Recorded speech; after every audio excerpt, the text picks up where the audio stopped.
drop.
Welcome to Recap with Mac for the week of July 11th. Welcome back, Jen. Thank you. Glad to be back. Glad to be back. My mom is doing very good. She got From her new hip, her bionic hip. Okay, Mac. Let us know what's going on in the kratom industry legislation and probably a little drama sprinkled into. Well, sure. We had the announcement by the Department of Health and Human Services for a open comment period for the rules that were published by the Drug Enforcement Administration. Two separate rules, one dealing with metrogenine, 7-hydroxymetrogenine, and the levels at which it is designated as a controlled substance. So there are specific threshold levels.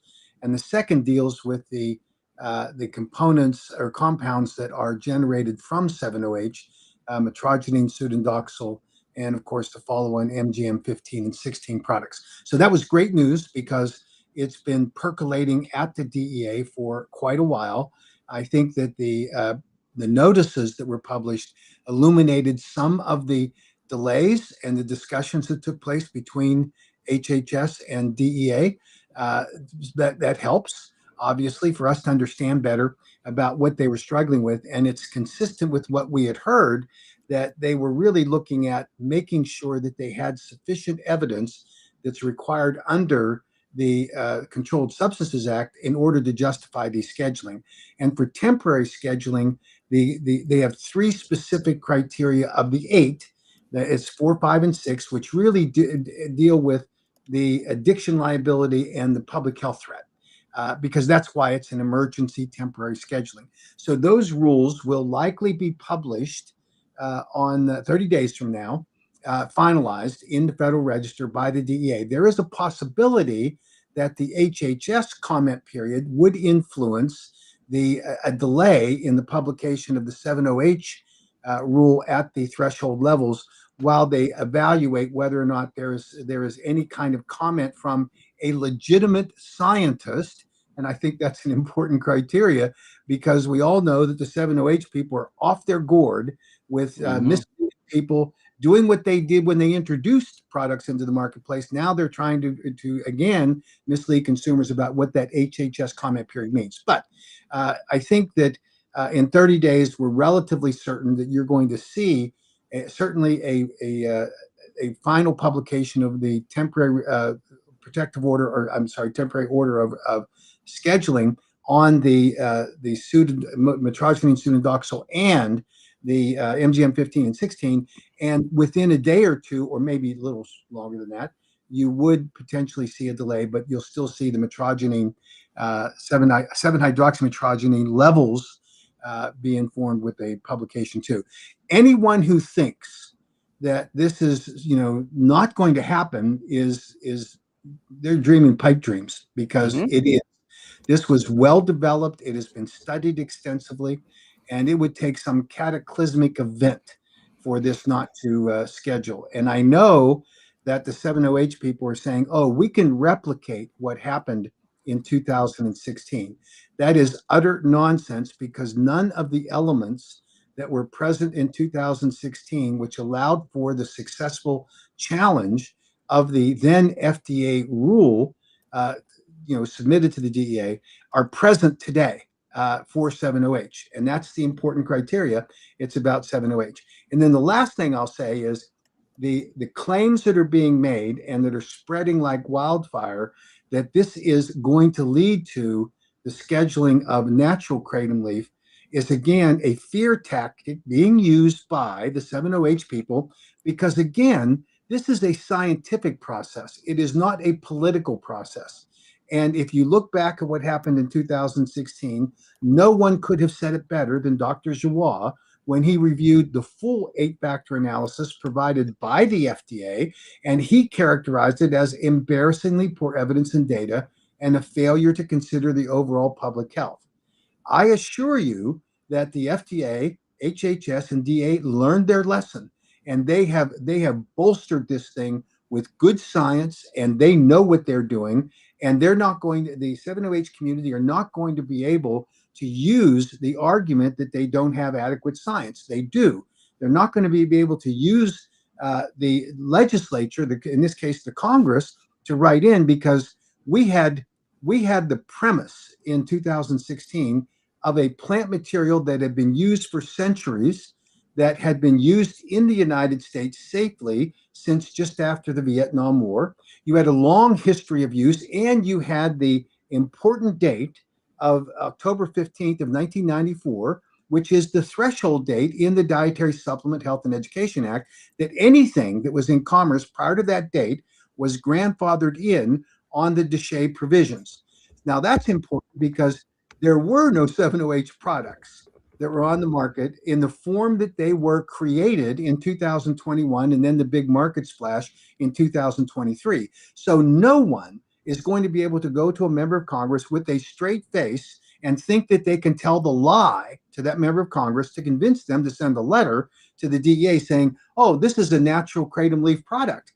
This is what 7-OH wants to say. It is a crusade being led by the likes of Michelle Ross, who repeatedly says that incorrect statement that the natural kratom and 7-OH are the same. She says that the documents that were key to the 8-factor analysis produced by Dr. Jack Henningfield cleared both metrogeny and 7-OH. Well, I'm sorry, Michelle, not at the levels at which these synthesized products are on the market today. But she wants everyone to ignore that. This is, and then she wants me to say, she criticizes me daily. Well, why don't you call me doctor? Well, earn it. For goodness sake, go out there and just repeatedly tell things that aren't true about the way that this scientific framework is reviewed, how it's evaluated by experts in public policy and public health. So that's really interesting. But again, they just try to hide the ball. This is all about, oh, well, look over here quick before you have to evaluate what's really happening. And so, and it's permeating, unfortunately, some segments of what used to be natural kratom leaf consumers, who now have converted to being the 7-OH consumers, who are frantic, panicked. And I get it. I mean, my Lord. I get it too. They got sucked into this opioid. They're hooked on it. And now they're just trying to defend it. And I empathize with them.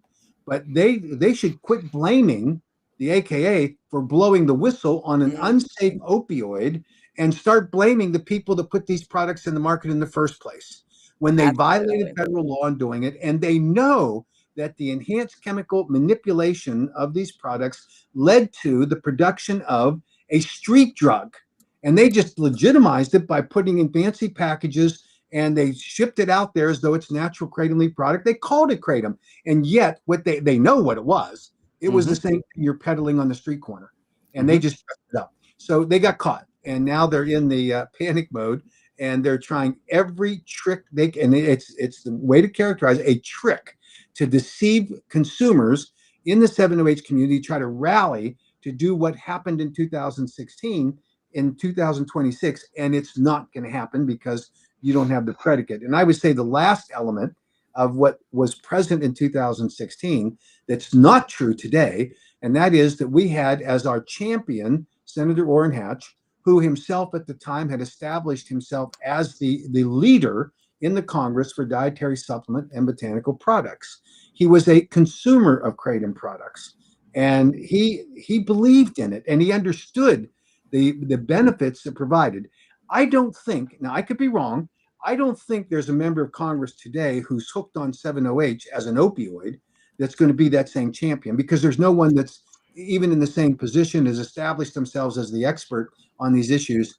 And I don't think anyone wants to say to the DEA, hey, I'm an opioid addict on 7-OH, so I'm telling you not to do this, because it won't mean anything.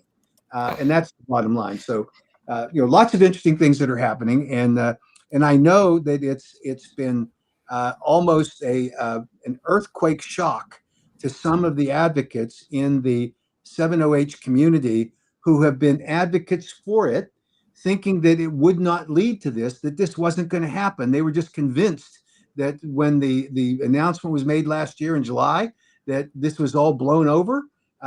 They were lying to themselves, because this clearly was something was being done in a very deliberate fashion by the DEA, and they did it right, and that's evidenced in the documentation that they submitted. And so the people that pretend to be, oh, we're not 7-OH advocates, but who constantly say, but we think people should be able to make their individual choices. Well, I don't know. Do we let people go down on the street corner and buy cocaine and fentanyl and say that's just your individual choice? No, we protect them. And yet people like Madeline Sklar over at 7-OH Gals, along with her group of these, on our podcast, all saying, oh, we don't, well, not all of them. Some of them say, we don't take 7-OH, but we think everyone should have their own choice. And some are taking 7-OH. One works for a 7-OH company. To say anyone that listens to their podcast, and I have, and just listens to the body of evidence, knows that they are championing 7-OH. They can't hide from it. They can't mask it. It's what they're doing. And those people are deceiving the consumer public that they claim that they're trying to protect. And that's really unfortunate, because they've lost their way. And I get it. They don't like me, and I get it. They'll have now that I've said this, they'll have another hour and a half conversation about how Mac Haddo, the lobbyist, is attacking them. I am certainly calling them out for what they have done to damage the natural kratom leaf community in terms of its understanding of what is actually going on in the public policy realm, and deceiving people that say, hey, it's okay for you to take 7-OH. No problem. You think it's good for you, take it. We're these libertarians that think it's all wonderful. And Matt will say, oh, he called me a libertarian, like that's something really amazing. She's deceiving the public when she tells people that, because taking a 7-OH product is not something that's without consequence. It is an opioid. It acts like an opioid. It has the signature opioid effects. And that's true across the board for the 7-OH people who continue to try to promote this product as a wellness product. You should have the right to do this. And you heard it from the 7-OH advocates, not just Michelle Ross, but you've got the other people that are all part of that advocacy team. And it's very disappointing that they're doing that, because they're setting it back. And here's the capstone argument. It's going to lead to natural leaf being scheduled. The barrier to that happening is an 8-factor analysis that's required by the Controlled Substances Act. There is no way that anyone could reasonably conclude that an 8-factor analysis would contradict what the body of science, including the FDA dose finding study, including the NIH finding through an institution review board clearing a human study on a purified metrogenine to help people with opioid use disorder, could not have happened without a documented safety profile.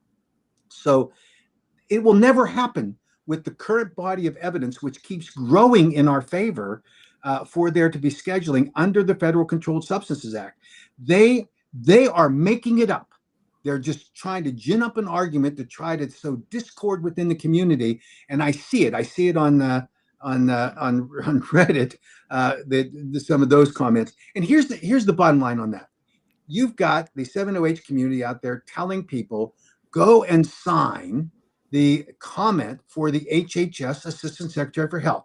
It is not supposed to be comments of personal testimonials for people that are using 7-OH.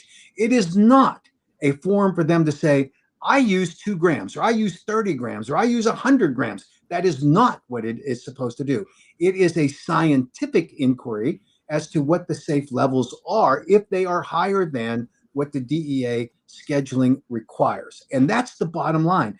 But then on the Reddit, they're saying, oh, well, you can sign it as many times you can just by going anonymous, by creating new email addresses, make up a name. They're advocating for that. And someone had the absolute gall to say, oh, well, the AKA did the same thing back in 2016. And then they published the webpage for the AKA where it encourages people to sign a petition to the White House. It was the We the People White House platform, of which 140,000 people signed. And in that particular appeal, it says sign only once. It doesn't tell people to sign multiple times. It doesn't tell people to go out and make up a name and fake an email address. It doesn't tell anybody that. And have you heard Seven Hope Alliance tell people don't do that? To stand down? When there was a question that arose about an advocacy campaign in a city in Kansas, the mayor of the city accused the AKA of doing exactly what they just described with the 708 people. And I came out, and the AK publicly rebuked anyone who did that and said, we absolutely do not condone this. And you can disregard the public comments if you choose to do so, because we won't tolerate that kind of nonsense. But the 708 people do, because they desperately need every fictitious ghost voice they can in order to make it appear that they have a this strong following. So my opinion, and we will be formally sending a letter to the Assistant Secretary for Health and to every member of Congress, alerting them to this deceptive practice that's being used by the 708 people to not only comment on the HHS Secretary's comment page, but also their appeal to try to send emails to the U.S. Congress, because they should disregard those comments unless they can verify the email address as being a real person, not a ghost person, not a person that says, oh, I've done it 3 times already. I mean, what are these people thinking? But maybe it's the behavior of someone who's addicted to an opioid and they're desperate. I get that. Yeah, part. I mean, when you do stuff like that, you do shady stuff like that. Yeah. You know? do immoral things. I Yeah. was once that person, not on 7OH, which I'm so thankful that 7OH wasn't around in 2019 when I found Kratom, because I was just coming off the heels of active addiction with opioids, so I know their mindset. I can place myself in their shoes right now, Yeah, I mean, it just couldn't stay the way it was. I mean, it just could not stay the way it was. Yeah, and Melly Mel says, I don't think it should be scheduled, but it's got to go. How else can it go without it being scheduled? There's no pathway for that. Yeah. Yeah, there's one part of this that I actually have great empathy for, and that is a requirement under the Controlled Substances Act that when you schedule it, a possession becomes a felony. Yeah. And we are working with congressional offices now to prepare an amendment that would, in fact, exempt possession with respect to this rule, because we don't think consumers should be held accountable for what the 7OH manufacturers did. Now, I am certain that when Michelle gets done watching this broadcast today, Michelle Ross, that she will come out and say, oh, we're not doing that. He's accusing us of doing something we're not doing. But what they have not done, and they know it's happening, they haven't said, don't do it. And that's the beef I have with them. They started it. They advocated for people to go on and do something that's not contemplated by the rule or by the public comment solicitation itself, which is to make personal testimonials, to put themselves in a position that the comment period doesn't anticipate.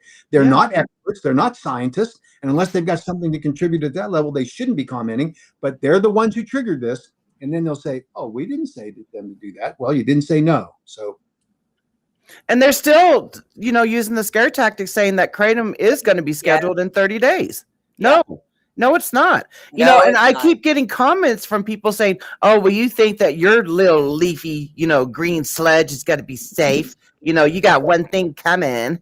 I will dedicate my life to making sure Kratom gets banned if 7OH goes. That's what Get they out say. of here. Tons of comments say that.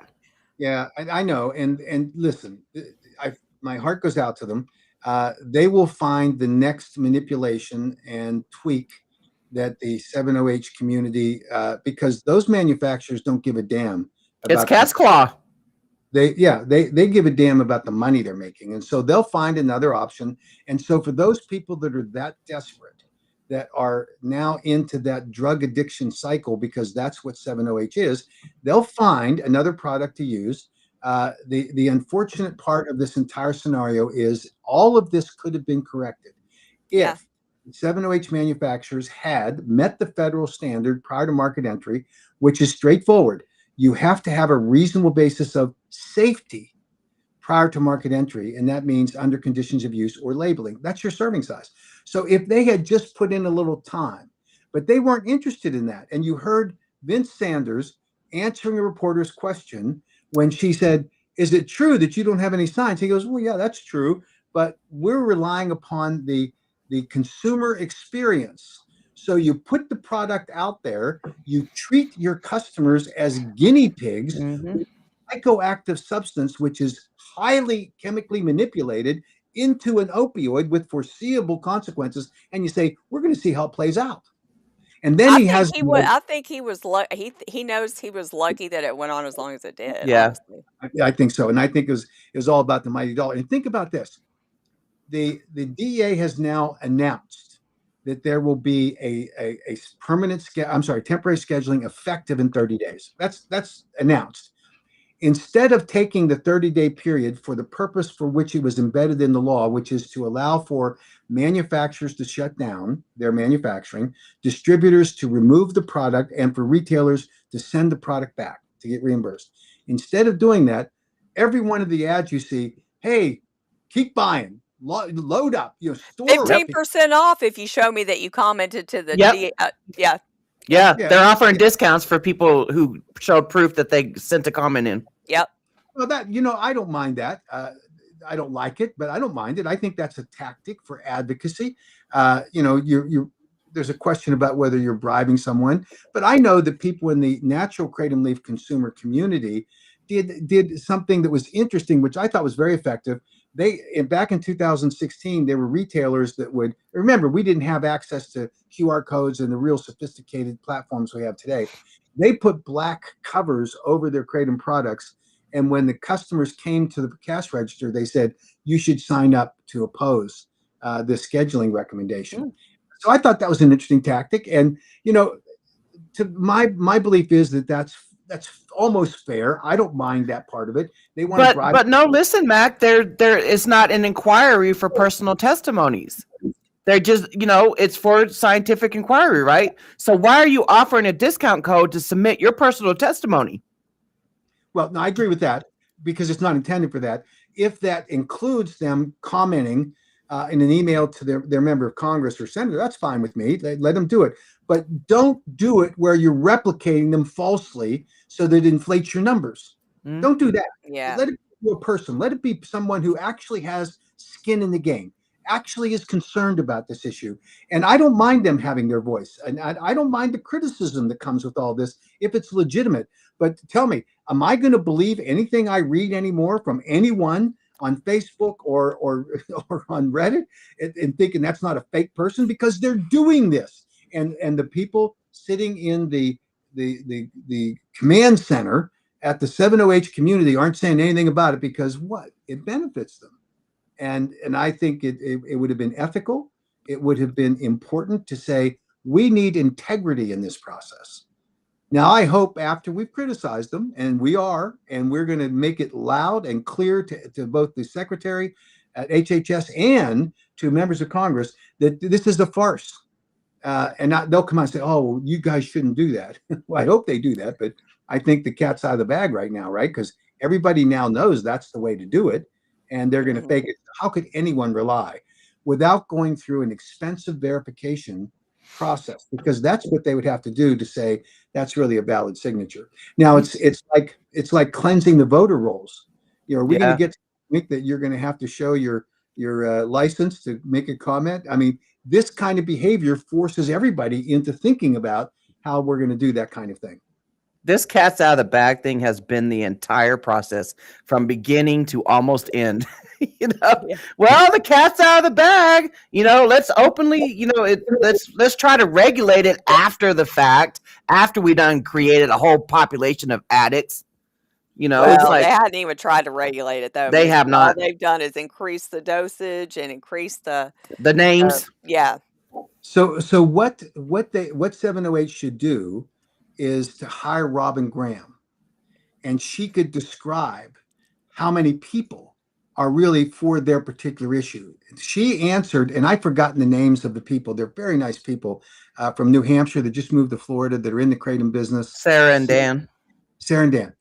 Dan asked the question, and it was a legitimate question on the 70H Gals podcast, said, well, how many people showed up in Washington at the rally in 2016? Wasn't it 200,000?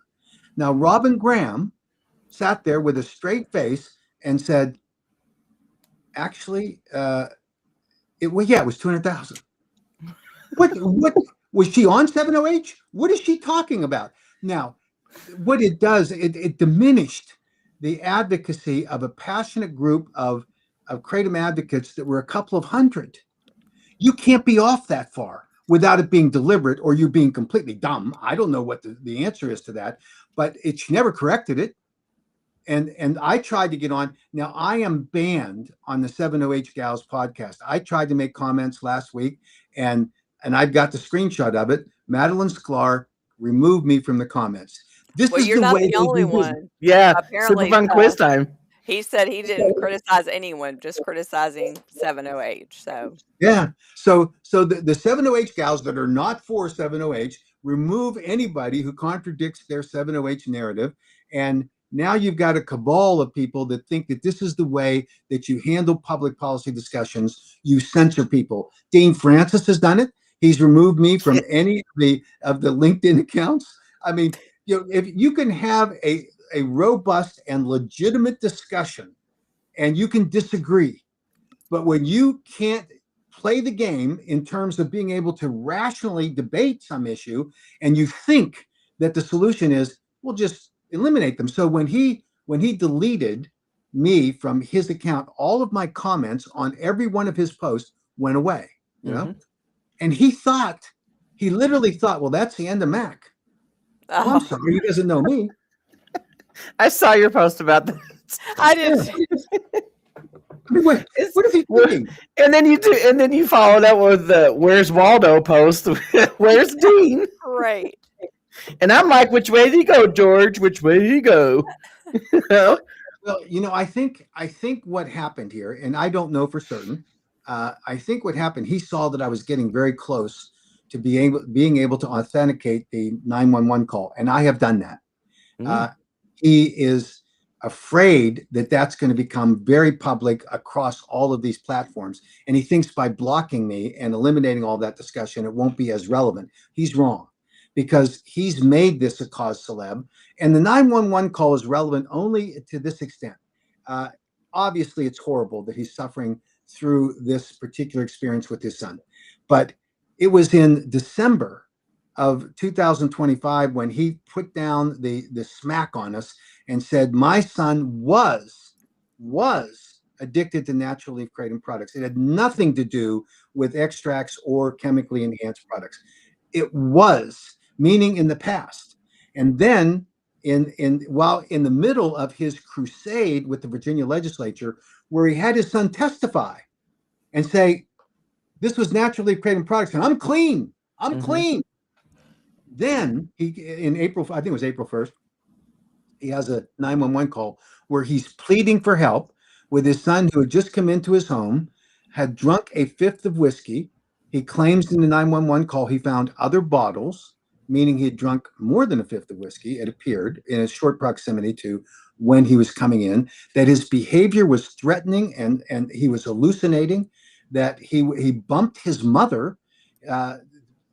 Dean describes to the 911 operator that his son is searching for his car keys. He doesn't want him to find them because he'll kill someone. if he's driving in the state that he's in. He's hallucinating, he's obviously drunk, and he's intoxicated. And then here's the best part of it. Did he say it's that natural kratom leaf stuff? No. He said it's 7-OH. Yep. Now all of a sudden he's scrambling and he's saying, oh, well, natural leaf was the precursor to it, that it was the gateway to it. What nonsense. That is a new fabrication of what his former narrative was. And it's just, it's terrible for his family. But he stepped out. He's the one that made this into a public issue. He's the one that's telling members of the Virginia legislature something that is factually incorrect. And the worst part of it, he and his son are sitting with the governor of the state of Virginia in a ceremonial signing where they imposed an onerous labeling requirement in Virginia law, which we think is going to get overturned. It's inconsistent with federal law, and it really isn't justified by what he was selling. The opioid-like withdrawal. That really irked me. From natural kratom leaf. Yes. Yeah. Maybe the reason there are opioid-like withdrawals from what his son was addicted to is because it was 7-OH. Yeah. And I don't have to prove that. He proved it. He said it in the 911 call. So, this is as tragic as those circumstances are, and I think this is replicated across the kratom danger awareness people. They're people that just simply want to hunker down into one narrative. They don't want to look at the facts, and it's evident by the kratom danger awareness people saying to all of their people, do not show autopsies and tox screens. And the reason that they don't want you to see them is they say it's none of our business and that we'll mischaracterize them. No, the medical examiners and coroners who made those evaluations are the ones who mischaracterized the cause of death. And then they say, how can you doubt? How can you possibly assault the integrity of medical examiners and coroners? Like they just never been wrong. No. So the answer to that is found in 2009. There were 9 deaths in a 12-month period that were evaluated independently by 9 separate forensic pathologists in the country of Sweden, who all came to the conclusion that kratom killed those 9 people. And it was a consolidated research effort 2 years later done by independent researchers that found that every single one of those deaths were O-desmethyltramadol caused. The natural kratom leaf product was spiked with O-desmethyltramadol. So I've got nine forensic pathologists who were wrong. Then you look at the 44 deaths that the FDA used in their 2018 Federal Register notice on the kratom being dangerous. 44 deaths. We FOIA'd them, got 43 of them evaluated by an independent forensic toxicologist in Jane Babin. She evaluated those 43, and it was her conclusion it was shoddy work by those medical examiners. It was shoddy for the FDA to even use them because none of them, not a single one of them, was justified as kratom cause of death. You had deaths caused by a hanging, where the kid had mental health problems, had on multiple substances. They called it a kratom death. You had a kid who drowned, and they said it was a kratom death because kratom was detected in their system. It went on. And then you had one kid that Googled kratom, did not even have kratom in his system in the tox return, Googled it. And then if I remember correctly, I remember reading one story of the husband. So the wife tried to commit suicide by drinking or taking a whole bottle of Tylenol. And they asked the husband what she was on, and he told him it was kratom. So that was another death. And then you have the infamous one when we finally got the 44th death report. And that's where the kid was in the middle of a drug sting. The snitch jumped out of the car as soon as the cops surrounded the car. Cops ordered the dealer of drugs out of the car. He refused, reached in his pocket. They thought he was going for a gun, and they shot him. He died of 2 gunshot wounds to the chest. The FDA called that a kratom death. This is how bad. Now we have the 9 forensic pathologists who were wrong. You have the 44 deaths that were wrong. We have the 43 deaths identified in the Tampa Bay Times, which were evaluated by Marilyn Eustace, one of the premier forensic toxicologists in the world, and she found all of those to be ridiculous. You had one guy who was found in some kind of an elevation board that was hanging upside down after he died for a couple of days, and they called that a kratom death. and he had multiple drugs in his. I mean, this goes on and on and on. Yeah. And then you have the Ohio episode where the coroners in two of them in Ohio called it a kratom death, and when we sued them, they had to pony up the evidence, and they settled. They said, "Oh, well, we now we look at new evidence." So, could we or should we dare to question the results of a coroner or medical examiner? And then there's Patty Wheeler. Patty Wheeler, who reported based on the evidence she had. By the way, I understand that she believes it, and I believe all these families believe it. By the way, they're sincere. Yeah. They're just wrong.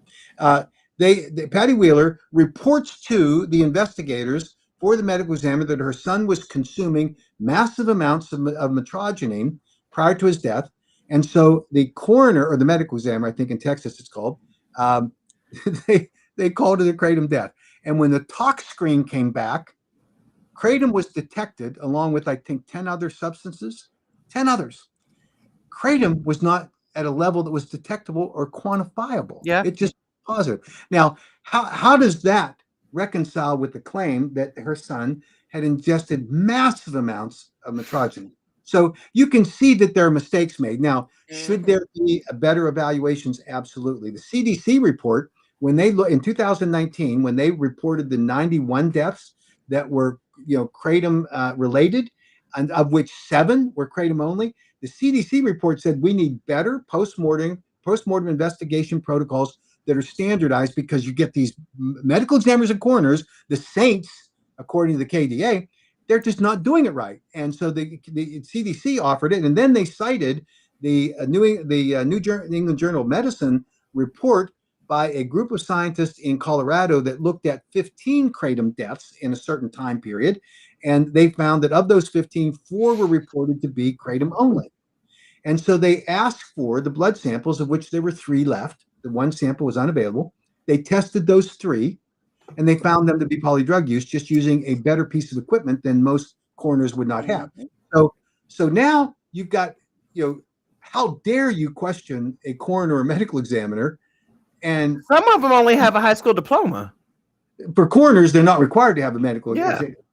But more importantly, they've attended some conference. They heard about kratom being the media, and boom, in the media. Yeah. And so, hey, if kratom's present, I'm going to call that a kratom death.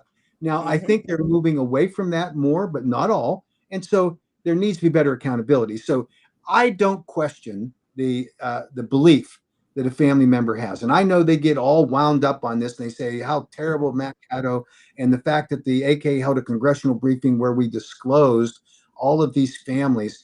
Every single one of the deaths that we discussed were the family members taking their case to a state legislator or a local hearing and claiming kratom was the only thing. So what do? Sit down and say we agree with them when the facts don't support it? Do we just agree because we don't want to offend them, because they might feel bad? No, they weaponized their grief by using, incomplete or inaccurate tox screens. And all we did was show why there was a legitimate basis to question those tox screens. Hold on. I mean, at the end of the day, we all just want the truth. And as far as Dean goes, I mean, I can't tell you how many times I've heard him talk to legislators or interviews, and him say specifically, "Oh, they hate me over there because Cameron was only addicted to whole leaf kratom." Right. And it wasn't the extracts, and it wasn't the 708. So I mean, it is crazy for the 911 call to come out. Yeah, and the fact that Dean's story changes so much. You know what? I feel so sorry for Cameron.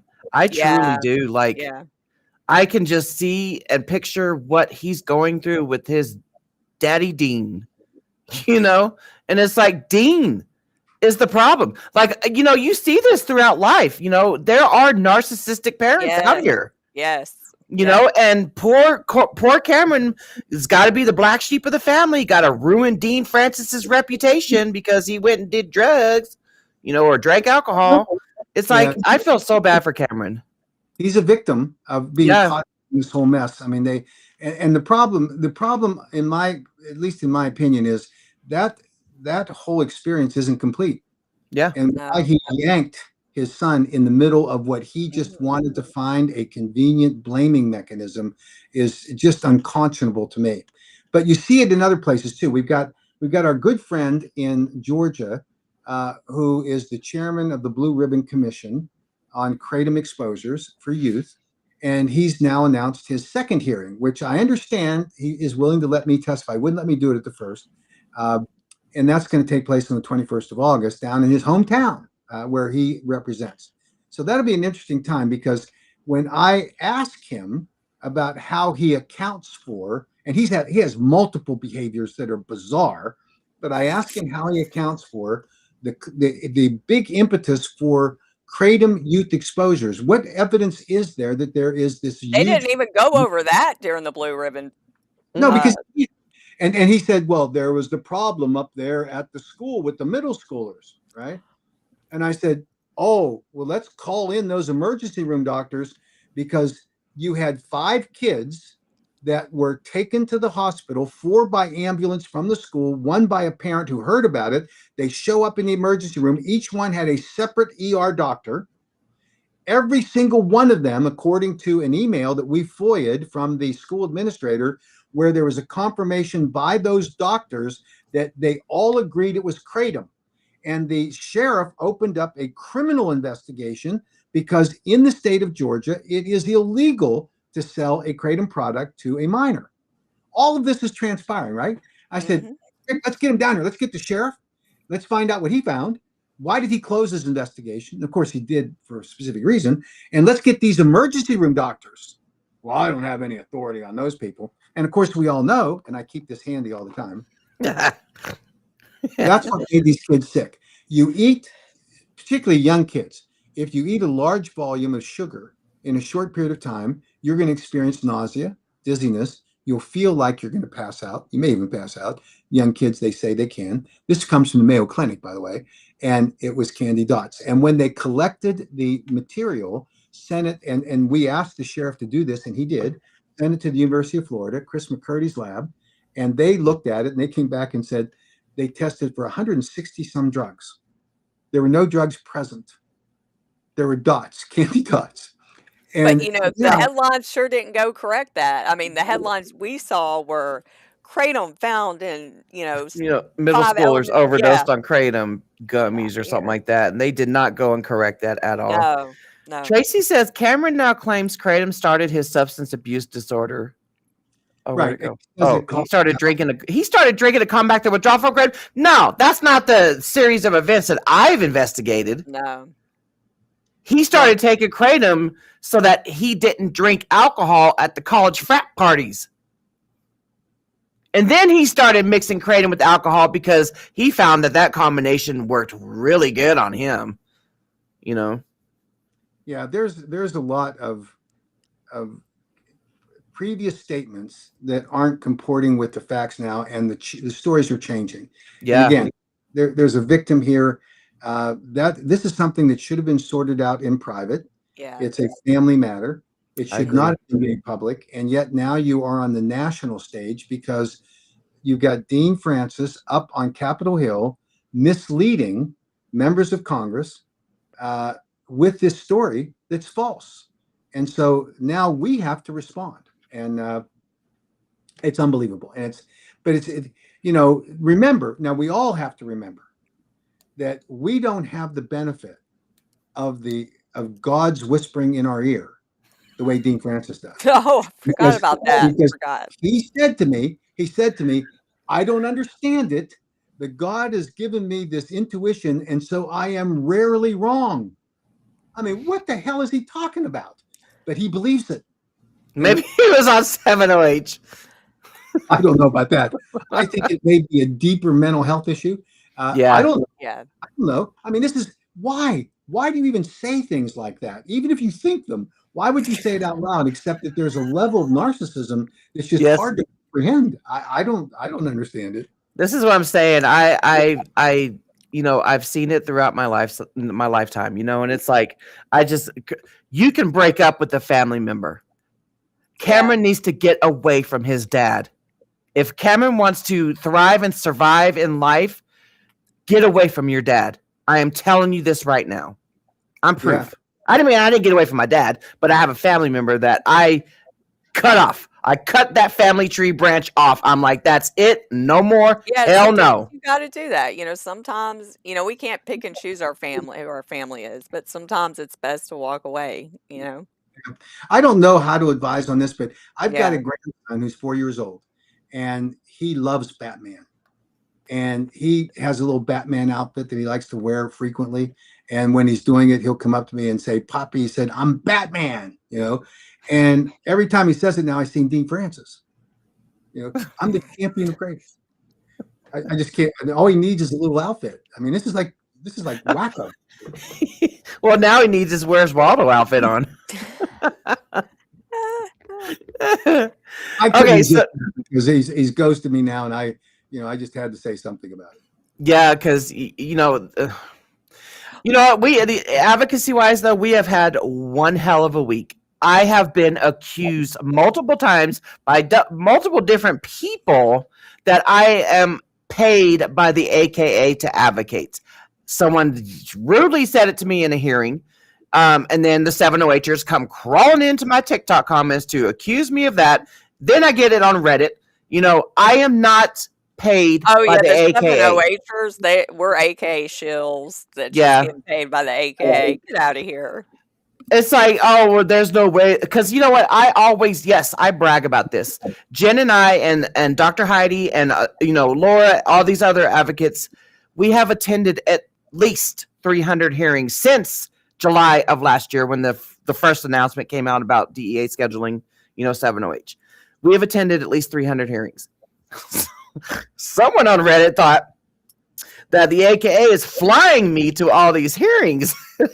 I just sat back and laughed when I got that comment. I'm like, there's virtual hearings here in this world. You would know that, but you're too busy over there trying to, get high off of 708. Well, and go and start stuff on social media. Yeah. I've been involved for 50 years in this advocacy game, and I've seen the evolution of the technology and how it impacts. And certainly you're right, Misty, about there now are virtual hearings, and that makes it accessible to so many more people. Mm-hmm. But I think, and as I've seen, the emails came on board, right? That was better than writing a letter, easier than writing a letter. When the phone calls were allowed to the switchboard at the Capitol, I mean, that was always a good trick, but how do you convince people or tell people to do it? These are all challenges. But what we're seeing now is something I've seen from the day one. It doesn't matter what technology is involved. When somebody's wrong and someone can't answer the policy issues, they attack back with ridiculous claims that don't make any sense, have no basis of fact. It's just their reaction to it. It's unfortunately a terribly human response, but the human response in that level comes from the dark side. They're desperate. They can't defend on policy. They can't make an argument that's coherent. And so I think that's the problem. And yeah. But the thing of it is that if I was paid by the AKA, I would be proud to say that I'm paid by the AKA. Yeah, I am proud hiding it. I am proud to advocate with the AKA. Mm-hmm. And they were like, "Oh, well, we saw you working at the Champs booth in Vegas, at the AKA booth." That doesn't mean the AKA got me there, And then there's other times that I crowdfund to get myself to a hearing, like I did for Tennessee, like I did for Washington, D.C. last year. I will crowdfund for that. Any other time that I get out to where I need to go, I ask a vendor, and I don't have to promote the vendor's products. I feel like, yes, I'm respected enough and crazy enough, that we have this agreement that, hey, I respect you as an advocate. Let's get you to where you need to go. And you don't need to promote our products. Because I don't promote any products. I promote the GMP participants list because I literally rotate 4 vendors on there. Well, and I think that's one of the arguments that the 708 community is trying to make. I mean, their whole narrative is, oh, well, this is competition between the industries. Yeah. So, oh, God. We started at the AK in 2019, raising the red flag about 708 in 2018 when we first formulated the Kratom Consumer Protection Act. And the first passage was in 2019 when there was no 708 around. We just saw the potential for there being a chemical modification to one of the metabolites in the plant and how that could be threatening. And by the way, we also said the same thing for kratom extracts. We said that you cannot use an industrial grade solvent that's not an FDA approved food grade solvent to extract your products. So this game that they play, they have to find a demon. And so they point to us and say, oh, well, you're just trying to protect the industry. I don't care if anybody buys kratom. I really don't.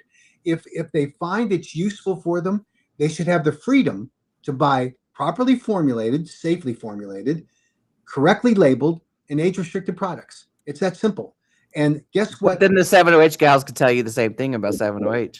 No, they can't, because you can't have a safely formulated 7-OH product, because the federal standard is you have to prove it by scientific evidence, not using consumers as guinea pigs. And they can say whatever they want. They are wrong. They know they're wrong. It's deliberately deceptive, and shame on them for doing so. But that's the game they play. It's all part of this, oh, well, let's all live and let live kind of strategy. And it's just not. It is not the right way to formulate good public policy that importantly protects consumers. And that's where we've been from the beginning. And we're going to end there. And we're not going to let these sideshows that have been created by, the 7-OH community and what comes next, because there'll be another next, we will continue to fight against them. And I forever say this. I post this up all the time. I will not befriend or advocate alongside of you or something that is currently taking what is saving me down and what I advocate for. I didn't dedicate 7 years of my life to advocate for live and let live or freedoms for adults to use this, that, the third. I advocate for natural leaf kratom. Yeah. I have dedicated blood, sweat, and tears. I have traveled crisscross across this damn country. Advocating alongside 7-OHers only confuses people even more. And that, I wouldn't do it anyway. That's like teaming up with the enemy. Yeah, sleeping with the enemy. That's one of the comments I said. That's like sleeping with the enemy. That's like the Bloods and the Crips uniting for one front. Yeah. Like, what? No. Yeah, it's silly. Yeah, and there's no accountability to any of this. They think they can say something, and if no one challenges them, then they're right, because they got away with it, right? Mm-hmm. And this is one of those circumstances where they have to be held accountable. They've been caught. The DEA has not trifled with this. This is not something that they just said rubber stamped from the FDA. As I said earlier, they learned their lesson. This is a well-documented, properly researched rule that is going to go into effect in 30 days, with one maybe exception to the level, if there's scientific evidence on the 7-OH. That's it. And they're going to have to live with that. And while they can thrash around and they can try to protect their marketplace, and they can try to, again, mislead the consumers of 7-H products the same way they misled them in the first place to buy the products, calling them kratom, then God love them. They're well, I shouldn't say that, but Dean has that. Then, I mean, I've even heard I've heard a couple of people mention like, well, it could even become illegal if kratom powder is just sitting out on the shelves. It's going to, oxidize, reduce and oxidize. And it's like, as well as I do, anybody that is not going to come out to be this massive amount of 7-OH that's in these products that are on the marketplace right now. That's exactly that. The trace amounts that are generated by the natural oxidation procedure because of time takes a long time to get there, even if there is that kind of oxidation. That does not compare in any way to taking pull shock chemicals and baking soda, pouring it on the metrogeny powder, and creating an opioid. I mean, this is the kind of gamemanship they play. And Michelle Ross, whom, she gets irritated. I don't call her doctor. I have not found a single peer-reviewed published article from Michelle Ross or Michelle Noonan, her former name, in the kratom space. Right? If she's the expert, then why is she not a published? Now, she has one reference that was a letter, essentially a letter to the editor, to a publication about kratom. That's not a peer-reviewed published article. That's just your expressing your opinion. I can do that. I haven't done it, but I think I will now so that I can call myself doctor. So then he can say she's doctor and she'll have to call me doctor. I mean, this is getting silliness. It's childish games. And yet she gets all irritated by, because I know one of my dear friends thinks that I should show her more respect too. And I get it, except that I want her to actually deserve and receive the respect that she has earned. And she hasn't done that yet. She's and you talk about these people say, oh, well, you're a paid advocate. Well, I am. You guys aren't. I am. Michelle Ross is. There's no doubt that when she's testifying, she's not doing it out of the goodness of her heart. She didn't get the welcome wagon collecting the money for it. She's there because 70H paid her. And I understand that. I don't begrudge it, but she can't then turn the bony finger of blame at you and say, oh, you guys are paid, nonsense. So No. It's all about accountability. There are passionate people still, left in this world. And, I don't know. I don't know why that's so hard to believe. Yeah, it's like, are you actually telling on yourself because you're actually being paid? I'm not. Just to give you an example, if you want to find a dumb person, a really, really, really dumb person, here I am. I have served as my HOA president for 24 years in my community. Oh, God. Now, why would anybody other than a very dumb person do that? And our community got involved in a lawsuit against the international data center companies it was supposed to be the largest data center operation in the world that we were fighting against. And it truly was a David and Goliath battle. And in the middle of the court case, the data center people accused me of being on the take, that I was getting paid to do this. By whom? I'm the president of the HOA. I don't understand that. But people will make stuff up along the way. So that just happens. And I did it because I wanted to protect the value of our homes, the quality of our life, and all the proximity to, I'm not against data centers, but the proximity of these data centers would have created significant health problems for our community. That's why I did it. People can be legitimately empowered and become advocates because they believe in it. And they just want to miss that. Yeah. It's like, like I said, first of all, I can't believe you're an HOA president. I can't stand HOA. Like, I really can't stand HOA. I don't like HOAs, and I just wanted to make sure that the Gestapo wasn't coming to my door. That's why I did it. And that's a good play. That's a good play. 20-some years later, yeah. Well, my wife made me do it initially. She denies that now, but it's true. And now here I still am. Nobody will take the job. It should be court-ordered work release. I mean, it's just craziness. I can't stand my HOA, and then I sometimes see those TikTok videos of people talking about HOA. Have you ever seen that? It's 5,000 Kelvin, Carl. Have you ever seen that video? No, I'm gonna have to show it to you later because I guess this guy has like these lights or something in his neighborhood, and it went to the HOA, and the HOA lady was like, "It's 5,000 Kelvin, Carl." It's funny, but I forgot what I was even going to say now. Well, you were going to say that you believe what I said, that you can be impassioned about something that personally motivates you, and you don't have to be a paid hack for it. Right. Yeah. That's what they're trying to put this into.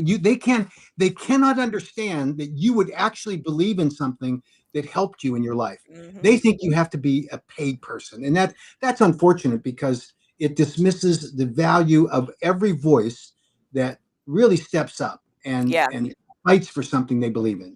Just like I love that, Jeff. I love that. Kratom saved my life. Someone advocated for me before I knew Kratom was in danger. I am paying that back. That is exactly, Jen and I have pretty much said something like that before. It's like, thank you. Thank you to the advocates that saved Kratom when it was in danger. Amen. And the way that I'm paying it forward now is because of 70H, Kratom was in danger, And so the way that we can pay it forward is to continue advocating for Kratom. 70 got to go. I'm sorry you got tricked into that. I'm sorry you got duped. Yep. Don't blame us advocates. You know, like I said, from pretty much ever since I started talking about it, this is why I didn't want to talk about it in social media, Mac. You know, and it's like, because I remember telling Tom this. I was like, at first, I was like, you know what? Because I already knew about 7OH before it became a thing on social media. And I was like, I didn't want to start talking about it because I didn't want to look like I was like reverse promoting it, you know. But then that one day, there was this one day I just said that I said, F it. I'm going to talk about it, you know. And the way I started talking about it was I was talking about the science or lack thereof. And boy, did I get attacked. Yeah. You know, and I don't know if you know about this story, Mac, but when I did that, they tried to cancel me. That my accounts got sent to the 7OH Reddit rat thread, and they were reporting my stuff.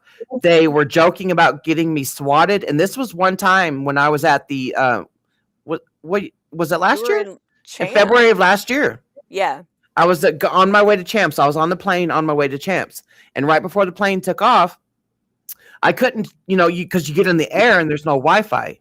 So I couldn't put my accounts on private. I knew beforehand when the plane took off that my accounts were being reported. I was like, crap, there's nothing I could do. But they joked about getting me swatted. And it scared the crap out of me because I'm in Vegas trying to advocate for Kratom. And my kids are here at home.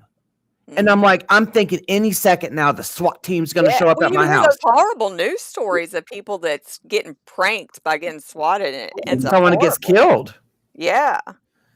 You know, so I have been through the ringer with these people. Not only do I take a hit from KDA, I take a hit from 7OH people. I know you got it worse off than I do, Mac. You know, don't get me wrong. No, I just deal with Dean. It's no problem.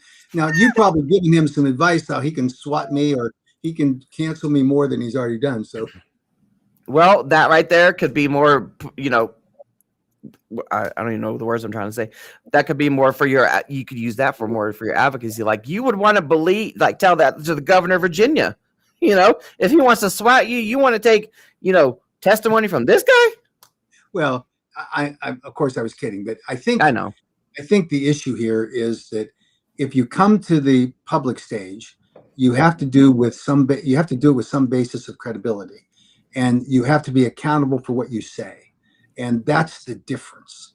And here you have someone who got caught red-handed, and the story had to change, and unfortunately, the story change caught him, and now he's scrambling. And so instead of dealing with that, he deletes me from the LinkedIn accounts, and that's the only account we can use. We're going to be very active in having an open discussion. I really don't care about Dean Francis, the person. He's entertaining. His statements are very odd, but the real issue is what the truth is. And he's out there peddling an untrue narrative about natural kratom leaf products being the same as 7OH, which he has to do now that he's confessed that his son was really hooked on 7OH. And he's out there peddling this nonsense that kratom is killing people. And he doesn't care about the science. He doesn't care. He castigates people like Chris McCurdy, who is one of the preeminent scientists in the world on kratom, and he calls him a paid hack. So you're in good company when they say that. Well, the 7OHers have called him that too. Yeah. So what? Just because his science shows something that contradicts what they think or want to believe, and in this case,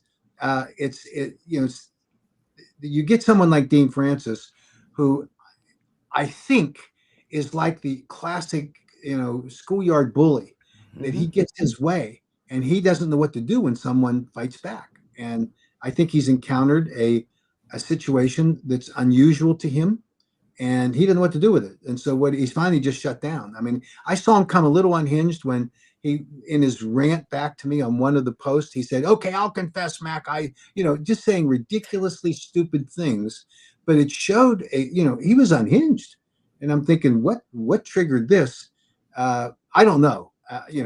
One of my friends said, well, maybe he was drunk that night. Well, I don't know, but that certainly wasn't a coherent comment. It just was mocking. It was unintelligible. And I think it was wholly disrespectful. And I've tried to be respectful to him as best I can. on this, but he's taken it overboard. So we'll see. The bottom line here is we've got a job ahead of us. The natural kratom leaf community is not going to be thrown under the bus by these 7-OH masqueraders. This isn't Halloween. This is real world. And so we're going to show up. We're going to show up with the truth. It's not a bag of candy that you're going to offer someone to make them believe that you're right. They're not. And their candy, by the way, is an opioid. They're going to have to justify it based on the science. And they're going to have to come forward with real science. Not, by the way, not a survey that Michelle Ross did of 7-OH consumers. I'm not disputing surveys are valuable, but to use that as though it is the God's truth as scientific evidence. No, because I'll tell you absolutely who was not on that survey. I already know, and she won't confess to it. The people that died from 7-OH, they weren't on that survey. And the people that are in addiction recovery centers aren't on that survey because they generally don't let those people talk to people outside the world unless they're family members. So what you got was a filtered thing. Now, surveys can be very valuable, but they're not going to produce what she claims they're producing in terms of evidence to support the safety profile of 7-OH. That comes with clinical studies, animal studies, human clinical trials, if you choose to go that path. That's what needs to be done, particularly with an opioid that has the powerful effects that 7-OH does. So they're going to, I know they're going to include that Beagle study of that poor drooling dogs. Because I haven't read any studies since that Beagle study. So when's the last time you heard about the Beagle study? It was years ago. No, it seemed like years, but it's been a while, and it's because it wasn't credible. Right. And if it were credible, they would be touting that right now, front and center. They can't, because any professional researcher looks at that and laughs at their purported conclusions. So that's the conundrum they're in. They have no science. They want to rely upon a body of consumers that they're trotting out as being, truth of the safety of it, when that's not good science. That's not good research. And when you listen to their convoluted appeals to their advocates, and you just have to go on YouTube and watch their webinar where they're telling people to please comment on the HHS secretary's comment page, and just make sure you put in your level that you're using, because that's their hook to try to get under the requirement that it actually looks at what the level. It's supposed to be scientific, not a personal testimonial. And this was the hook, was to talk about the scheduling. They want the 7-OH people to write their members of Congress. Yeah. And we're going to be informing members of Congress about what a charade that is. It's not based on science. And, that's the bottom line. So I got to run, but I appreciate you, as I've said many, many times. And we're going to continue this fight. And it wouldn't be possible without your great efforts. So thank you. You're welcome. Thank you, Mac. Thank you too, Mac. Thank you. I'm glad to. Thank you. Okay, bye, Mac. Bye, Mac. So Jeff, Jeff, it was a Beagle study that the 7-OHers, I don't know who they paid to do that. I don't remember, but yeah, if I remember correctly, they were giving the dogs like a certain amount of 7-OH, and then they started having central nervous system problems. But instead of starting the study over, I think this is what I'm saying. Don't quote me on this. I would have to go research after this, but I think that they just restarted it under a lower dose. Yeah. Instead of restarting the whole study. Yeah. So yeah, the dogs were drooling. The poor damn beagles, man. That makes me sad. I guess like the beagle's body works. It's similar to ours. Yeah. Because I was wondering why they would use beagles also but yeah, they were touting that after it first happened, and then they realized, it's quiet now. They done went tone deaf. Oh. Let me see. Yeah, Mike, I know feel free is a freaking problem. Yeah, I was gonna say, let's get rid of one thing at a time. Like 7-0, feel free. Like, man, I totally agree. Yeah, poor old beagles. I know. But whenever people talk about their addiction to feel free, they don't never mention that there's a kava extract in it. ever. Like how do you which one are you having problems with? Is it the holy Exactly. kratom that's in there, or is it the kava extract? You can't tell me. So, All right, I have to go pee real quick. I'll be okay, right back. Uno momento, por favor. okay. I'm just trying to read the comments here. Yeah, Euphigenia. I don't know if I'm pronouncing that right. Yeah, whenever we stream, there'll be a landscape mode, and then it'll be a up and down. What's up and down? Vertical. Sherry says they busted a store yesterday for selling 7-OH. They took all his stuff. His town is banned from all kratom. They don't care. Man.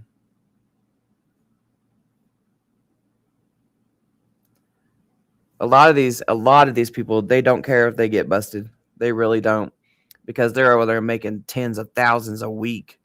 I just read a comment today talking about how, and this is where if you want to hear firsthand experience about what it's like to work at a smoke shop or a vape shop or anything like that, the smoke shop clerks or what have you, they will talk about how people will line up around the building before their store even opens. And you can this is what the comment said, you can clearly see that they're in withdrawal. I love that Mac's able to do this with us. Yeah. Yeah, they blame it on kratom every time. Are we talking about Feel Free or? Probably, yeah, the Feel Free one. Yeah, all them influencers that got duped by Feel Free too. They're real quick to call it kratom every time. Mm-hmm. Yep. Majority of them were sponsored. It's like you got high on your own supply. Well, and right before 7-OH really got big, like that was the big thing. We were, the science behind the kava and kratom thing. I still don't even know if there's any updated science on what kratom does, what kratom and the mixture of kratom and kava in that bottle, or in any other, because there's multiple other kratom kava ones.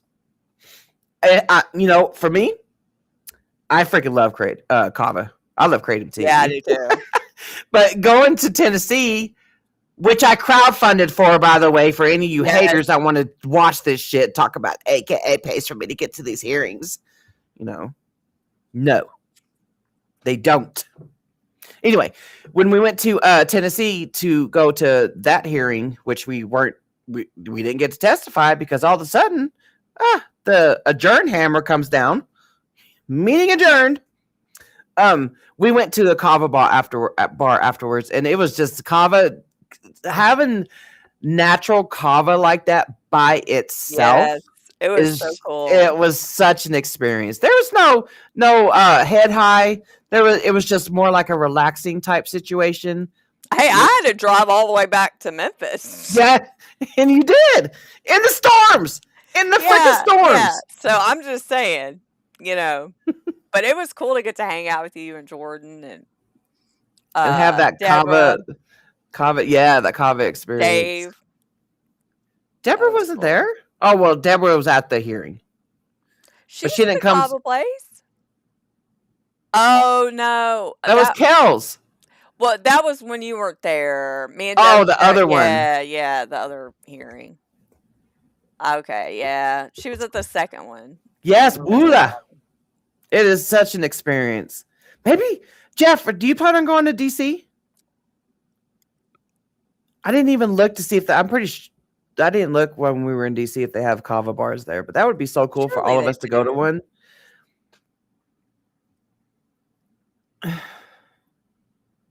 It was a blue bottle called Feel Free. Yeah. But now Feel Free has also made just a kava one, and I believe the kava one has a gold top because someone messaged me about it the other day. Yeah, it does numb your mouth. It does, Laura. Have you tried it? I didn't know you tried kava, Laura. And the one we went to in Nashville is so fun because it was ran by people that were at the hearings. They were advocating alongside of us, it just was a really cool like vibe. It really was. I Oh, wouldn't Lord. drink it. Good. Drink the whole bottle. You'll feel great. That's what I meant to ask back about an update about the September 13th rally. Yeah, I hope to go. Yeah. That's my birthday, September 13th. I hope you and your husband can go, Jen. I really do too. I think that they have before. I don't know. Probably just not as hardcore as, Kratom. I'm almost positive it's got to be banned in some states. Kava? Yeah. You know what? Well, no, I take that back. That was incorrect information. I don't know, but since they're adding MGM 15 or 16 into Cat's Claw, that might be up next. So where's the Cat's Claw Association at? It's just crazy. And I know people are like, oh, the band's not going to work. They're just going to keep coming out with, more stuff. I don't care as long as y'all don't call it Kratom. Yeah, just don't call it Kratom. Yeah. They're going to do that till the end of time. Don't call it Kratom and we won't be there to attack you. You made it at home then, because I made Kava 2 at home a couple years ago, where I didn't have a cheesecloth, so I used one of my old tank top shirts, my wife beaters, and I used that as the way to squeeze it out. I used a shirt the last time I made it. Oh. Yeah, it's pretty great. It's just like, I don't know. I think the ambience, the whole vibe of being at a kava bar it's cool because you're with people you like. It's like going out and socializing without being drunk, getting drunk. Yeah. It's like a cool. People weren't slurring their words and they weren't, trying to rub up on you, trying to take you home for the night. Yeah. Skin started flaking. God. I'll have to make a note of that. Yeah, the Cat's Claw. Christopher Diotis, what's up, dude? Canna is banned in Louisiana. Freaking, I can't stand Louisiana. Kava is legal in all 50 states. Okay. Well, shh. Don't tell KDA that. Kava is I love Kava. Like, it was just such a. It was. And it was so good. Like, they put all the, like, cream and milk and stuff in it. Oh, my goodness. I can't even remember the name of the one I got. But one that you got looked like Cinnamon Toast Crunch. It tasted like Cinnamon Toast Crunch. I was in Sam's Club today. I talked to an old friend on massive doses of Lyrica. Oh, nice. That's cool. Everything happens for a reason. You know what? I can't remember what I tried, years and years ago, because when I was on antidepressants, it was like in 2006 and I was on Prozac and so I started off low and then I got to the highest. I think it was 80 milligrams. I don't remember. And I didn't give a crap about nothing in life. From 2006 pretty much to 2009 when I freaking got off it myself, I was like, I didn't care. I didn't care about nothing.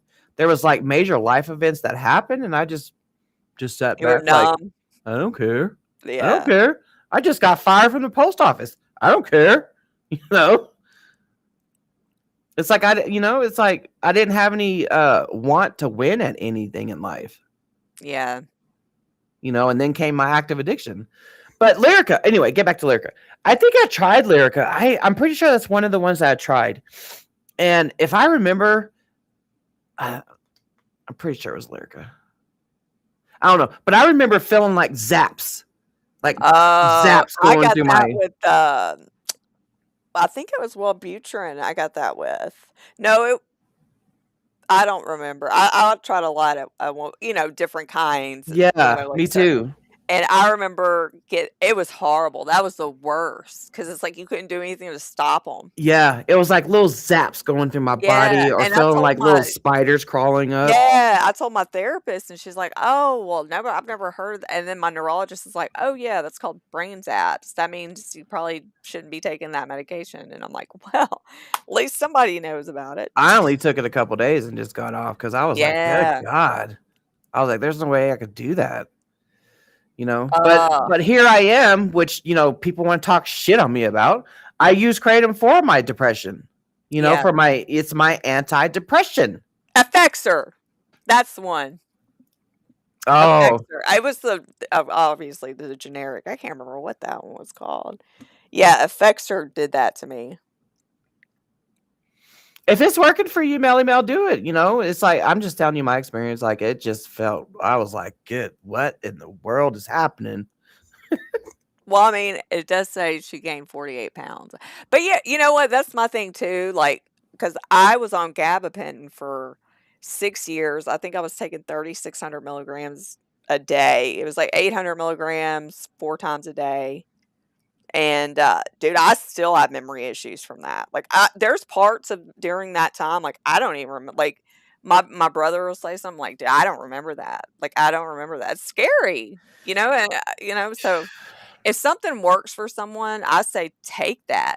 Whether it's pharmaceuticals, whether it's natural, whatever is quality of life is what's important. Even if 7OH works for you, I don't care you take it, but just know Yeah. that what you're taking is what's dragging Yeah. my Be shit down. realistic. Right. Be realistic about, I mean, realistically, if you're taking something like a 7OH, it's not going to be around Yeah, forever.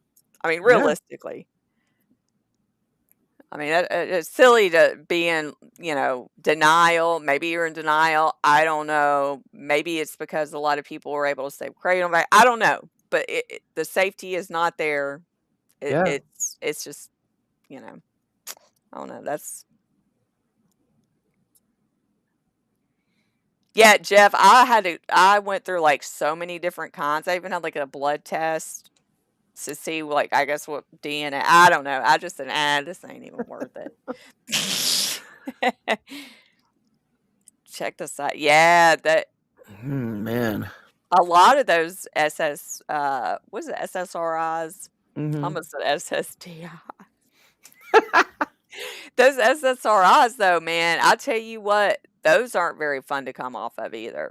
If you No. go cold turkey, they're I awful. yeah. I mean, when I quit that Prozac, in 2009, I did go through withdrawals. But then again, I had my opiates to get high, so I pretty much numbed myself through the withdrawals. Yeah. Yeah, it's like I've like losing small amounts of time like that. That's scary though. Like if you're not, you're completely sober and you're not drinking and you're like, I don't remember that. Like there's still stuff I don't remember. I dreaded going to work till I started at night. Yeah, I bet. Hey, Spider. Laura, do you have memory? Do you have a memory at all, Jen? I took that about for 18 months. I've never recovered. Yeah. She's I talking mean, about there's GABA. still stuff I don't remember, which is sad because, that was when, my kids were little and, there's just stuff I don't remember. And And for me, it was I don't have memory of, because I was addicted to the pain pills, benzos, and muscle relaxers. So there's gaps of memory that is missing, and it's like nothing I can do about it because I did it to myself. Well, and I had to come off on the gabapentin cold turkey after I got pregnant with my youngest.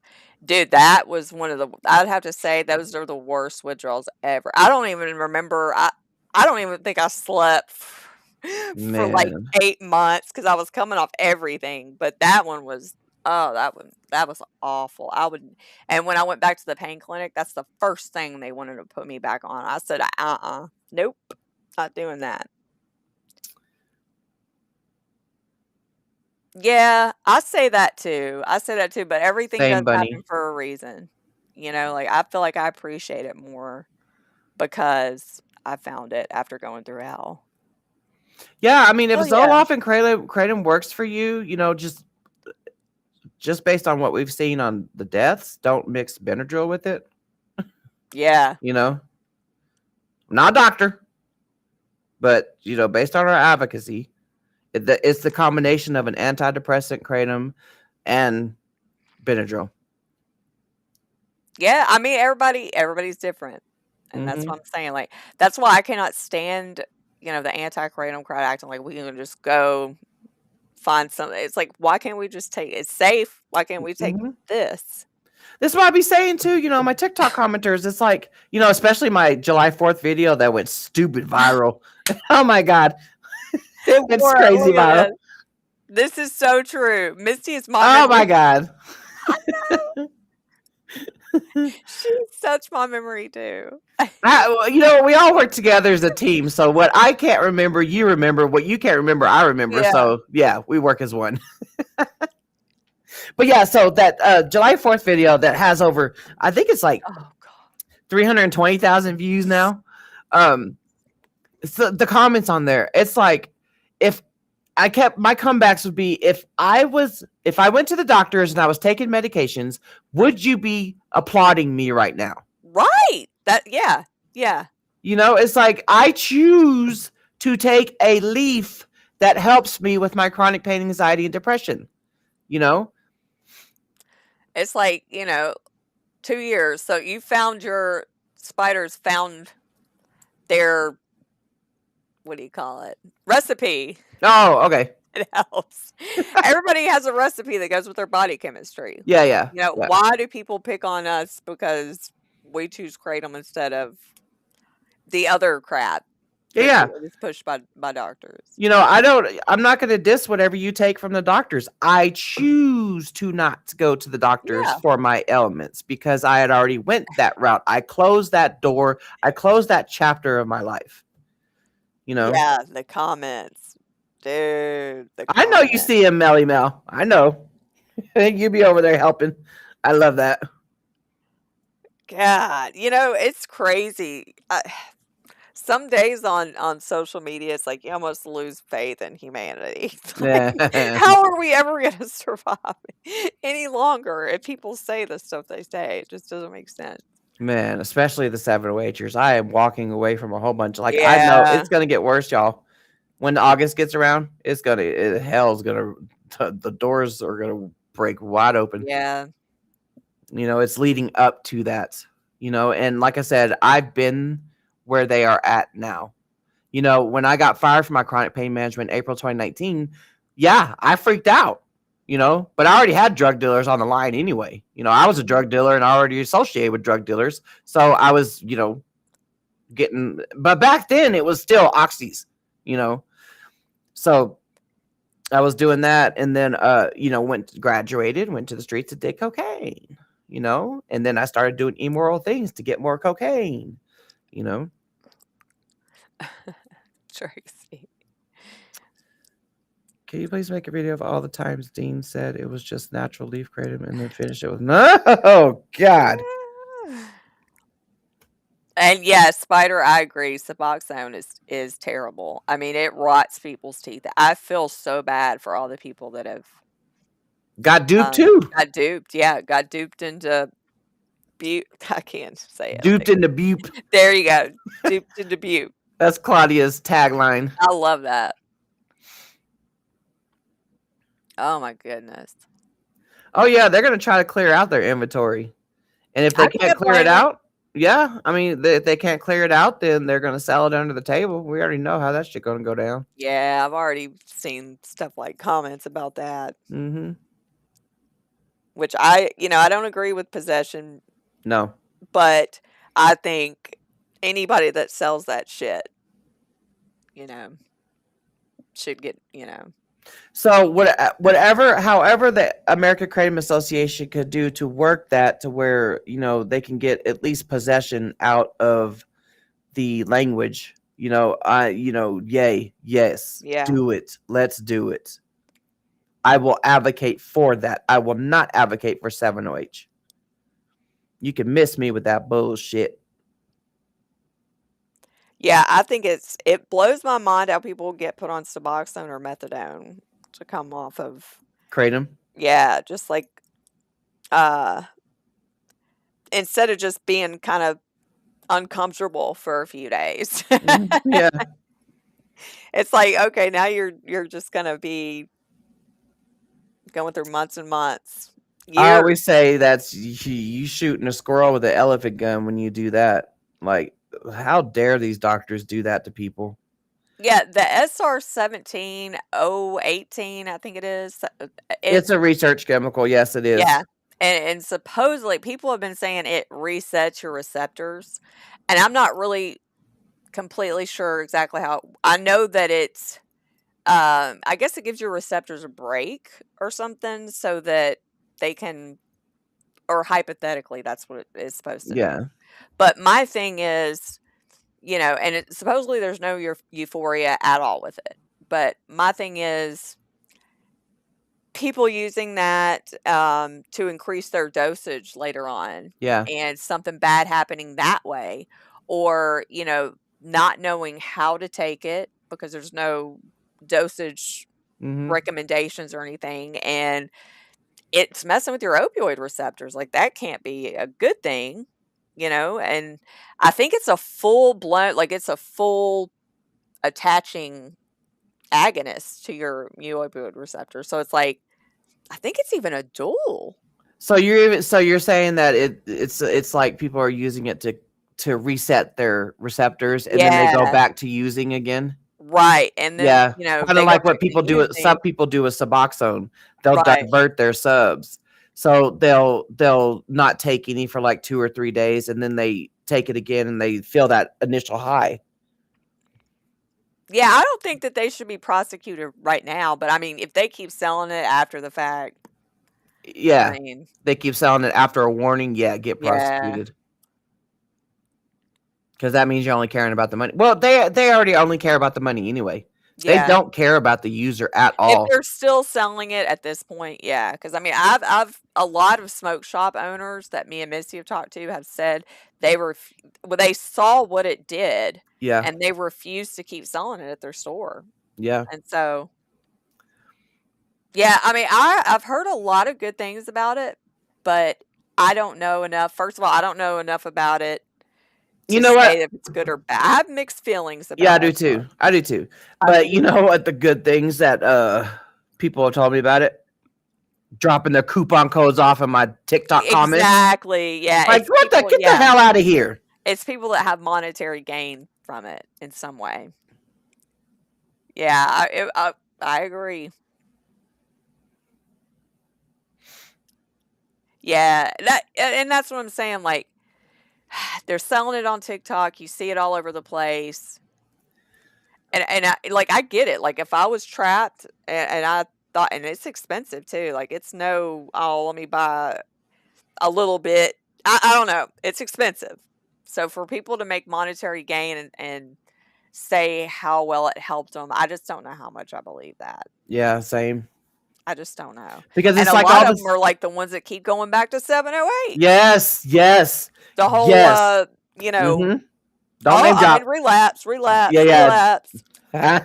Because what we saw was at first we saw occasional people talking about SR, right?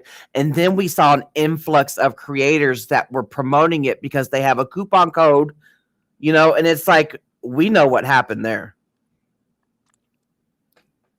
Dang, dude. They're like, there was $5 here in Tennessee at gas stations for a pack of 4? No, you talk about 7OH.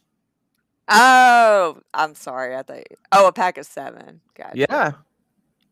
It's insane. $43 gas station for 4 pack. Yeah. That's Yes, insane. dude. That oxen ad Mhm. that's been going around, dude. Yes. That's MGM. And it's like, I saw one that was like heaven. It was like, Yeah. what? Mhm. I don't know how to describe Like the Dean Francis. Yeah. And it was like, get away from 7. You're Yeah. into the 7. And I clicked on it and it's like, you gotta be kidding me. Yeah. Yeah, it's all over the place. I mean, I was playing a phone game and like I started watching, you know how they make you watch ads, Yeah. and it was freaking 7-0. I'm like, dude, I can't imagine sitting here and buying this stuff not knowing what in the world. Yeah, Cat's Claw. Yeah, no, it's MGM too. They You know, just throwing all kinds of stuff in it. next thing you know, they're gonna go steal turmeric. You know, they're gonna go steal black pepper. They're Yeah, gonna go steal maca. yeah. And if you go on these websites, like, and you really try and find what's in it, they don't have it listed. No, I think it No. said a botanical byproduct. Yeah, or something like proprietary that. blend. Uh-huh. It's like, that's just wrong, though.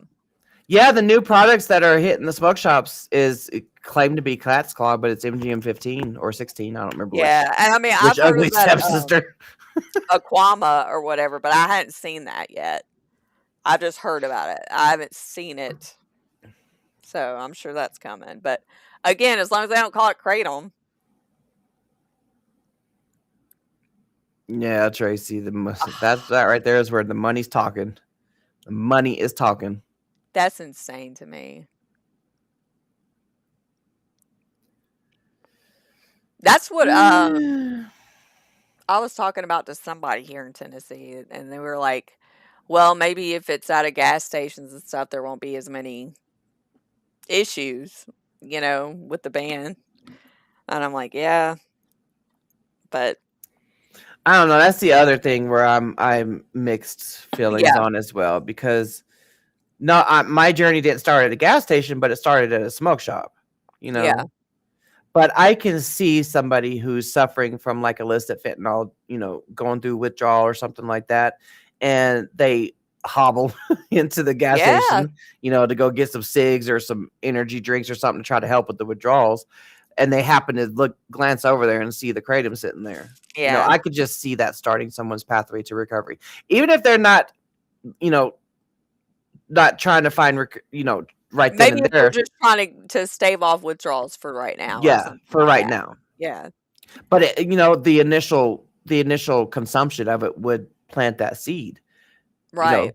because like for me, I was in that active addiction cycle for so many years, and when my brain shut the fuck up the first time I took kratom, you know, that's huge for you to not be going a million miles a minute. You know, you're high right now. This is what active addiction is like. You're high right now, but you're already counting your next dose. You're already counting your next snort, you know? Yeah. Because I would snort my pills and I would look at the clock and I'd be like, yep, in 2 hours. So say like it's 12 o'clock, 2 p.m. You know, I already got my shit crushed up, ready to go. You're already wanting you're already contemplating your next hit. That's what It's active like, addiction is like. and I mean, you know, if you buy something at the gas station, I don't know. Like, it's silly to think that you can't get anything. I don't know. I have mixed feelings about it, and I think a Yeah. lot of it is the media. Yeah. But I mean, you know, media is it doesn't matter if it's whatever, as long as they can sell a story and get those clicks and those likes. You know, that's all in the end, that's all it's about. The headlines. Let me see that comment. Spider. Oh, okay, so was it easy when was it easy for you to go back to kratom after you went through your little bout of synthetics? Was it easy to transition back? I always ask people, like, this is how I gather this is my survey information. Well, I've heard people say that the powder, they had to wait like 3 or 4 days for it to even work, you know? Yeah. You know, and the advice, so what I've gathered through my survey advocacy is people will start the powder as soon as they feel like the 7-OH withdrawals hit, or the ugly stepsisters withdrawals hit. You know, they'll treat it like if they were previously addicted to something like illicit fentanyl or, you know, heroin. This too, like, I never, like, sometimes, like, I'll go so long I don't realize I haven't taken kratom until I start hurting, and I'm like, oh crap, it's been like 8 hours and Yeah. I've done all this shit and it's like I'm hurting. So it was very easy. Good. Okay, good, Spider. Yeah, and yeah, Mike. Yeah, so that's the other thing. So, there's there's like a couple camps here. When people are trying to get off the 7OH and his ugly stepsisters, a lot of people have success at starting a full spectrum lab tested extract here. Yeah, because if they're taking a high dose, Yeah, you if they're know, taking a high dose, you're just transferring addictions. But so they'll take the lab tested, full spectrum here, and then they'll transition on to the powder within 3, 4, 5 days. Then they'll go back onto the powder. And then you have this camp over here that will take the lab tested natural kratom powder, and they have success with just that. yeah. I think it's just like one of those things, the whole body chemistry thing. Yeah. And then you have the third camp that will either get on Suboxone or Methadone, to get off of. I'm not talking about that. Well, yeah, you got the mofos that take it for natural kratom. But since 7OH is the freaking problem here, you'll have that camp. And they've been successful at that as well. So there are options out there. If you are on 7OH and you're facing this ban threat, it's not even a threat.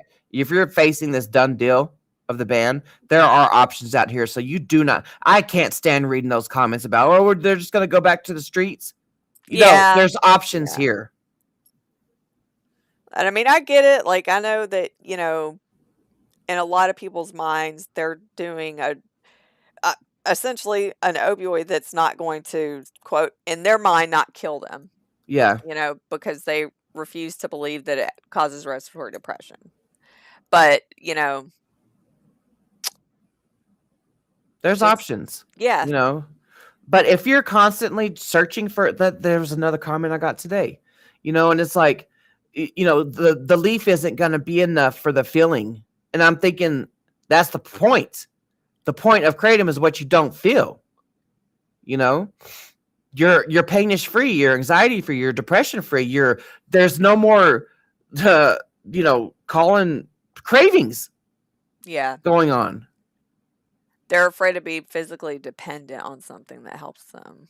Yeah, my thing, they'll be okay with being dependent on antidepressants, or kratom is a huge problem. And that doesn't make any sense. Like, when I became crippled 20 years ago, I finally came to terms with, like, I'm going to have to manage my chronic pain with something for the rest of my life. Mm-hmm. I choose kratom. I just choose that. So I don't know why it has to be a big deal to be dependent on something. Some people are going to have to be dependent on something. There's nothing wrong with that. Yeah, not everyone goes to the streets. Most of these people have never dealt with drug addiction before. Yeah. Who would they go to on the street? I know you can't just walk the street and say, "Hey, yeah." No. I mean, I used to. There was a point in my life where I did. Yeah. It wasn't illicit fentanyl wasn't really popping off out here yet.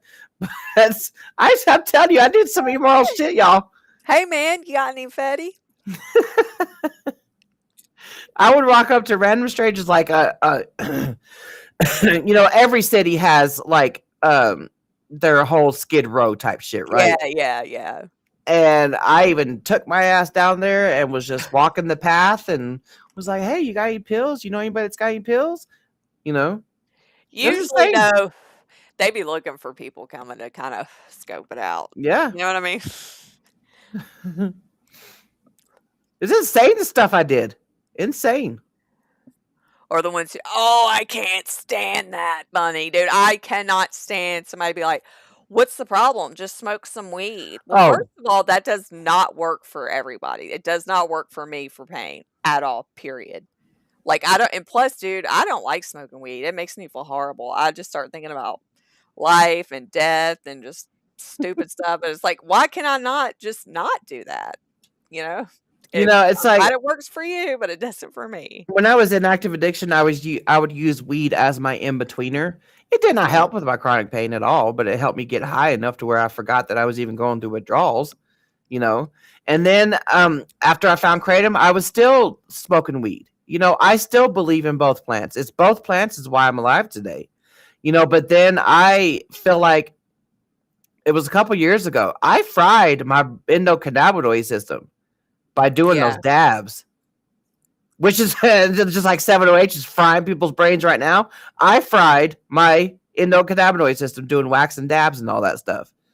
So now I have to smoke weed that has a higher CBD content in it, CBN, CBG, all those other different, things in there. And I very rarely smoke weed. Like last time I smoked weed was like last year in July at Champs. God, I think it's been like 5 years for me.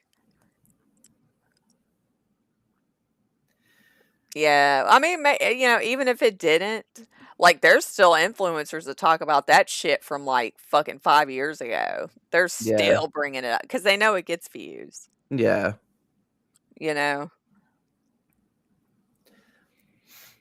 Edibles. Oh God, dude, my husband. Oh my gosh, he ate a whole edible one time. This was a few years back, and I mean, he smokes from time to time.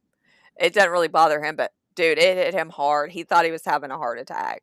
It was his anxiety. Mm-hmm. I felt horrible because I couldn't do anything for him. I'm like, you're cool, you're gonna be all right. He's like just sweating. And I think that's the last time he would ever eat an edible. He was like, I'll never do that again. I'll never do that again. I used to eat edibles all the time too. Like, dude, we're getting old. We can't even do this stuff no more, man. But you know what? I credit, because when I burst onto the TikTok scene, I was doing my dabs. I was doing my edibles. I was smoking weed and all that stuff along with, taking kratom. So I felt like it helped me get over that hump to get out there and advocate on TikTok. Yeah, Tennessee is really fucking everybody over, man. Yeah. Because they just banned the THCA. And so it's like they banned kratom, they banned THCA. Like, nobody can make any money selling any of that, Just they shut down a whole bunch of... Hey, Shannon. Shut down a whole bunch of businesses.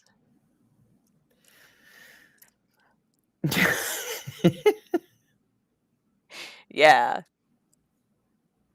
But I've always I think everybody has a friend that like that's all they do is just smoke all day, and it's like I don't know how you function. I just don't like. Yeah, like my daughters, but they don't smoke all day. They smoke at night. We used to have amazing weed sessions, amazing. But like I said, I messed up my own endocannabinoid system. Yeah, that was my husband's first and last time. He's like, I'm never doing that again. Like every time somebody brings up the edible, I'm like, we start talking about it. Like he was up for like 3 hours, just couldn't go to sleep, just scared to death. No, it's not. Texas 10. I was about to say that. The cat's claw in health stores is not the same as the one. Yeah, exactly. It's not the same as the one in the head shops. Yep. The 7OH industry has taken over the cat's claw in the head shops now. So buyer beware. It is not the same. Best bet, avoid the head shops. Yeah. Agreed. Like I said earlier, where's the Cat's Claw Association at? I just wish I wish I could be like that. I really do. It would be great, but I'm not. I just sit around. I get tired. I eat. I don't do anything but sit around and panic.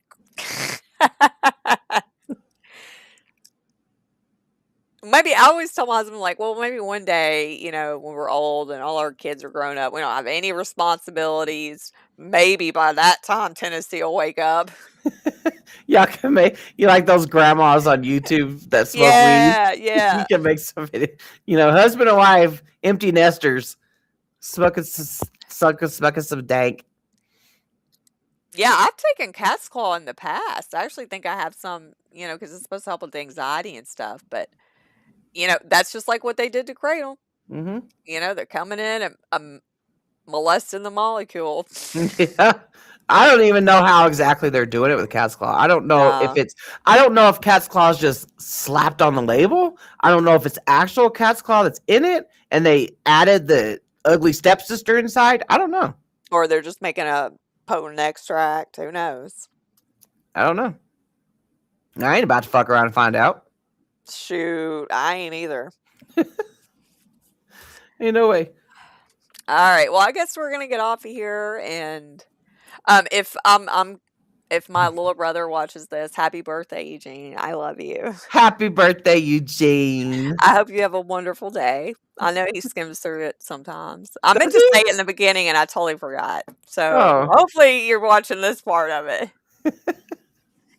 Oh gosh, Happy birthday, dude. yeah. I love your sister Jen. She's like one of the true ones, you know, ones that didn't. He's like me. He's just a dude. That was, you know, same with me and my brother, you know. Yeah, yeah. He looks like we look alike. We sound alike. You know. Reuben. It's Eugene. Eugene. Are you wanting a Reuben sandwich or something? He said didn't mean to say Reuben. Okay, well, you guys have an amazing Saturday, and you know I can never say if or when. I mean, like, we're gonna have Mac on next Saturday or not, because you know every week is different. I don't ask that man until Friday night, you know, because anything can change, you know, in a heartbeat. Because that man gets pulled in all different directions, and I don't care what anybody says about Mac or the AKA. I stand with them. One of my things, and that's why I love you so much, Misty. It's like my thing is loyalty. Like I won't even change laundry detergent brands if I find something that, like, I'm for real. My thing is loyalty, and you have to have loyalty. Yeah. And I'm sorry if somebody does me right and they're looking out for me, I'm be loyal. Yeah. So yeah, integrity and loyalty are really big for me, and it's like, you ain't got that, you getting gone. I ain't got no time for you. Get the fuck out of here. See you on the TikTok comments. All right, Mel. All right. Thank y'all, everybody, for coming, and we will see y'all again next time. Yeah, next time.